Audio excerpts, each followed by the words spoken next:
Assalamualaikum and have a nice day to all viewers. My name is Nursyaimaa Aziemah binti Mohamad, and my other group members Sebastian, Enchan and Bazli will explain to you about two theories related to communication campaign. Okay, for the first theory we choose was social cognitive theory. What is this theory? Social cognitive theory is a theoretical perspective in which learning by observing others is the focus of the study. The theory states that when people observe a model performing a behavior and the consequence of that behavior, they remember the sequence of events and use this information to guide subsequent behaviors. Nowadays, social cognitive theory, or we call it as SCT, which is used in various fields because this theory can be directly linked to observing others in the context of social interaction, experience, and external media influence. Next, I will share a bit of history on this theory. Social cognitive theory was advanced by Abdul as an extension of his social learning theory. The proposition of social learning was expanded upon and theorized by Canadian psychologist Albert Bandura. He conducted a series of studies known as the Bobodol experiment in 1961 to find out why and when children display aggressive behavior. He was able to prove two things right away. First, children learn through observation and imitation. Secondly, the condition of the reinforcement, positive or negative, is a decisive factor in learning and imitation. This study demonstrated the value of modeling for acquiring novel behavior. Next, I will explain about the concept of this theory. Bandura proposed the concept of reciprocal determinism, in which cognitive process, behavior, and context all interact, each factor influencing and being influenced by the others simultaneously. Cognitive process refers to all characteristics previously learned, including beliefs, expectations, and personality characteristics. Behavior refers to anything that we do that may be rewarded or punished. Finally, the context in which the behavior occurs refers to the environment or situation, which includes rewarding or punishing stimuli. Bandura also explained how the learning process through observation that there are four processes. The first is attention, which means the user is focused on the model's behavior. The second is retention, which means the user retains this behavior in memory. The third is production, which means the user has the ability to perform a behavior. And the fourth is motivation, which means the situation in which the behavior is useful to the user. How this theory can apply in communication campaign? The social cognitive theory emphasizes using direct experience and observational learning in promoting certain behavior. The campaign planner may get his or her customer to experience for themselves the positive outcome of the product. He may also show the customer the positive outcome of the using the product as experienced by the other consumers.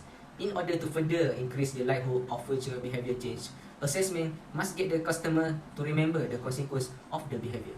For the second theory, we choose theory of reason action. Since the inception of the theory of reason action in late 1970s by Martin Fishbeina and Icek, the theories of reason action and planned behavior and its more recent incarnation, the reason action approach, have been among the most influential approach to predicting and understanding intentional behavior. The theories have been widely applied across multiple behavior, context, and population. With their roots in attitude theory and the social cognitive tradition, the theories focus on individuals' belief with respect to future performance of a given behavior. The theory of reason action was the earliest version of the theory.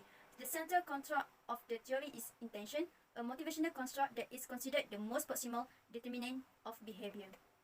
Okay, next I will share about the history of this theory. This theory was developed by Martin Fishbeina and Ajzen in 1975 as an improvement over the information integration theory. Fishbeina and Ajzen formulated the theory after trying to determine the difference between attitude and behavior. The first change from the integration theory is behavioral intention. This theory also acknowledged that there are factors that can limit the influence of attitude on behavior. For example, if our attitude leads us to want to go out shopping, but our bank account is suffering, the lack of money will change that attitude to save some money. Therefore, theory of reason action predicts behavior intention, and in between for stopping at attitude predictions and actually predicting behavior because it separates behavior intention from behavior. Another improvement to this theory is that it has two new elements, which is attitude and the expectation from other people to predict behavior intent. So when our attitude wants us to do one thing, the expectation of other people influence us to do something else. The main concept of theory reason action suggests that a person's behavior is determined by their intention to perform the behavior, and that intention in turn a function of their attitude toward the behavior and subjective norm. The best predictor of behavior is intention or instrumentality, belief that the behavior will lead to the intended outcome. Instrumentality is determined by three things: their attitude toward the specific behavior, their subjective norm, and their perceived behavioral control.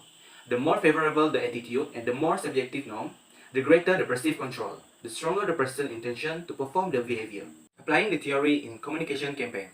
By applying the theory principles to campaign, theory reason action may be used to the field of public relation and marketing.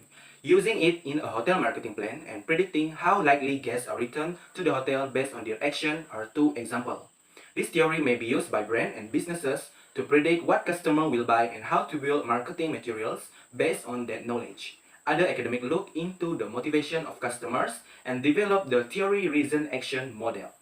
Theory reason action may be examined according to research, Davis, Foxell, and Pallister, if behavior is measured objectively without drawing a relationship to past intention.